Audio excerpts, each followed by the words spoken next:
반갑습니다. 코인강입니다. 오늘은 비트코인장에서 각종 호재와 악재가 계속 터져나오는 상황에서 국내 거래소에 대한 규제에 대해 말해보겠습니다.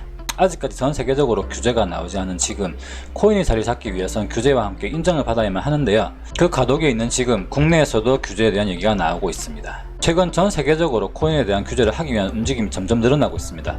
특히나 코인마켓캡에서 거래대금 1위를 차지하고 있는 바이낸스에 대한 규제가 각국마다 점점 늘고 있는데요. 미국과 독일, 영국 등에서 바이낸스를 비롯한 해외 거래소 등의 규제가 나오고 있습니다. 바이낸스의 거래대금은 13조 7천만원 이상이며 국내 4대 거래소의 거래대금보다 2배 이상 되는 규모입니다. 영국에서는 바이낸스의 모든 신용카드, 직불카드 결제를 차단했습니다. 직접적으로 코인을 바로 구매할 수 있는 기능을 못하게 막은 것인데요. 이에 따라 한국도 지속적으로 규제를 해야 된다는 목소리가 나옵니다. 은성수 금융위원장은 가상화폐 거래소에서 사고가 날 경우 은행에 책임을 묻겠다고 한 건데요. 출금 계좌를 연결한 은행 측에 압박을 넣어 거래소에 대한 규제를 강화하겠다는 겁니다. 정부에서 지속적으로 세금 부과와 규제에 대한 얘기가 나오자 국내 거래소에선 자체적으로 자금 세탁 방지와 금융 사고 예방을 위해서 움직이고 있는데요. 국내 거래소 비썸은 해외 거주 외국인의 신규 회원 가입을 막았습니다. 정부에서 최근 꺼내든 규제 카드는 해외 거래소의 국내 접촉 차단이었습니다. 더불어민주당 노웅래 의원은 IP 차단을 하면 이용자 수를 급감시킬 수 있다고 해외 거래소에 대한 이용을 줄이겠다고 하였습니다. 이어서 은성수 금융위원장은 특정 금융정보법에 따라서 해외 거래소도 국내 이용자가 사용할 수 있게 서비스한다면 신고해야 된다고 하였습니다. 이 내용의 가장 핵심은 한국어 서비스와 신용카드를 이용한 카드 결제 여부입니다. 해외 암호화폐 거래소는 9월 24일까지 미신고 시 IP 차단을 하겠다고 하는 겁니다.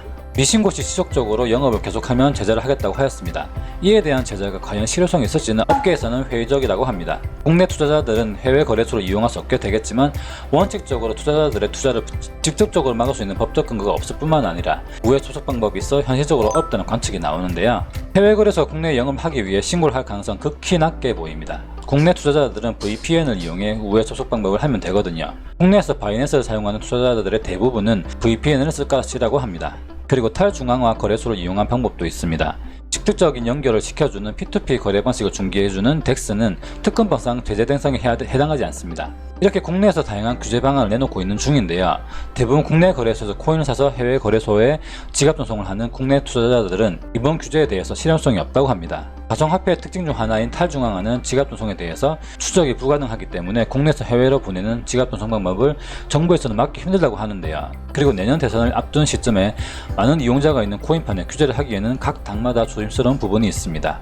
결국 좀 더 다른 규제 방안과 코인의 양자화가 이루어져야 되는데요. 규제는 악재이지만 멀리 본다면 호재가 확실합니다. 빨리 코인이 자리 잡기 바라면서 지금까지 코인강이었습니다.